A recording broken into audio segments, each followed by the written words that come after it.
Päivää kaikki ihmiset ja muut totukset, joita tätä mun kommentaria kuuntelee. Tämä on... Siitä on kuin Village Free for All. Tää on tällainen moobi täällä. Mulla on tää nyt pikkusen...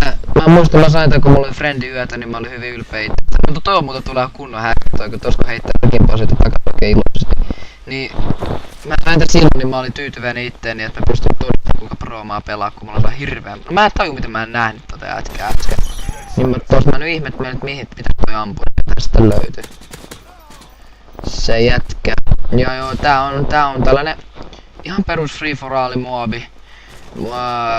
Tässä nyt näin mulla oli niin ihan tätä soundhorausta niinku tää mun free for all pelaajille menee suunnilleen onkin, että mä tiedän mistä ne tulee, mut ne ei tiedä mistä mä tulen. Sen takia tää on tää free for all on ihan mun niinku lemppa pelimuoto vois sanoa, että tää on vaan mun pelityyli, että mun free for all pelityyli on niinku niin,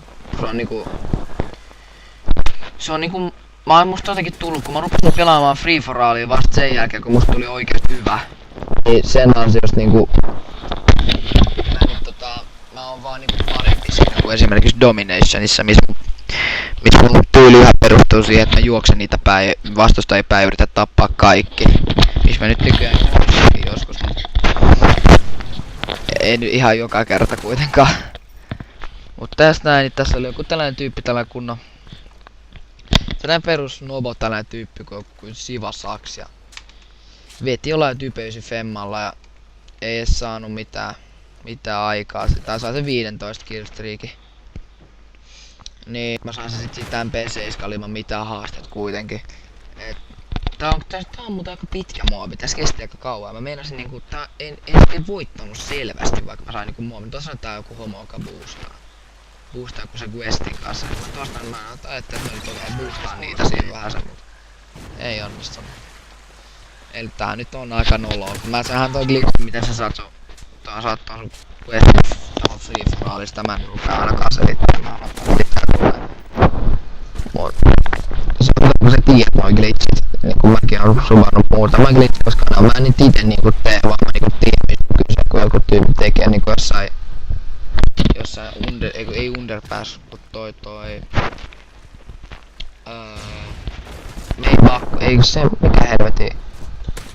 Mä en nyt jostain jotenkin meni ihan lukkoon muista sen mapin nimeä, mut se on se melko vihreä mappi, jos sataa aina. Niin siinä kun siinä on se pääsi sen roskiksen sisään, mä näen, että siinä on care packetin vieressä, mä heti tajusin, että okei, nyt siellä on jätkä.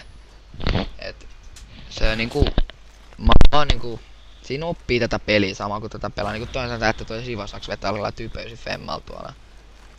Mä en niinku ymmärrä niitä tyyppejä, jotka luulee, että ne niinku saavuttaa jotain, sitten yrit heittää jotain muovia jollain tyypeysi vitosella. Siitä ei tietenkin niinku, sit ei kehity mitään, eikä siihen tarvita mitään taitoa. Jos mä vetäis jollain tyypeysi vitosella, ei jumala. Se olisi aikamoista ovnage, mutta mä pidän mieluummin mun kunniaan, kun hommaa isomman koode. Ja mun mielestä se on varmaan ihan hyväkin siitä. Mä en voi sanoa, että mua ei KD kiinnosta, koska mäkin itekin jossain lobbyssa, mä aina katon sen perusteella, että niinku Free for All, kun yleensä niinku kaikesta FFA:ssa tällaisessa, niin sä katot niitä lobbyja, sulla on niinku jokaisessa on niinku yksi tyyppi, jolla sun lisäksi on yli yhden KD. Ja Free for All mun KD vissi jotain 1,7, kun mä vedän tuolla yleensä snipailenkin, tää Free for Allissa on aika hauskaa. Joo, no nyt toi Siva Saksilta mä oon mennyt tossa mun ohi, kun tää niin nobosti ja heitin sen tossa vähän aikaa pois sit se 15 killstreakista, niin sit sen jälkeen se nyt rupes vielä nyt rupes vähän näkyä tää ääni taas lagattu. Ääni on vaikea saada pysyä kunnolla. Se on niinku ainoa, Roksi on ainoa huono juttu. No nyt jätkät menee taas sinne kämppimään. No mä toivon, että tää nyt vähän paranee tästä tää. Kuvakin näköään vähän pätkii, mutta mä en voi sille mitään. Noin, nyt taas toimii. Ja musta tuntuu, että tää nyt on tän muovin loppu. Siitä se tulee joo. Siitä niin Village Free for All muovi. MP7 Extreme Max Silencer, muuten ihan normaali klassi. Ihan perus muovi. No. Joo, no, sitten kommentoikaa. tykkääkää mielenne mukaan ja subatkaa jos ootte uusia. Niin loppuskore siitä niin 30-0. Ja se oli It's Baker ja nähdään ensi kerralla. Aika päästä sanottu, mutta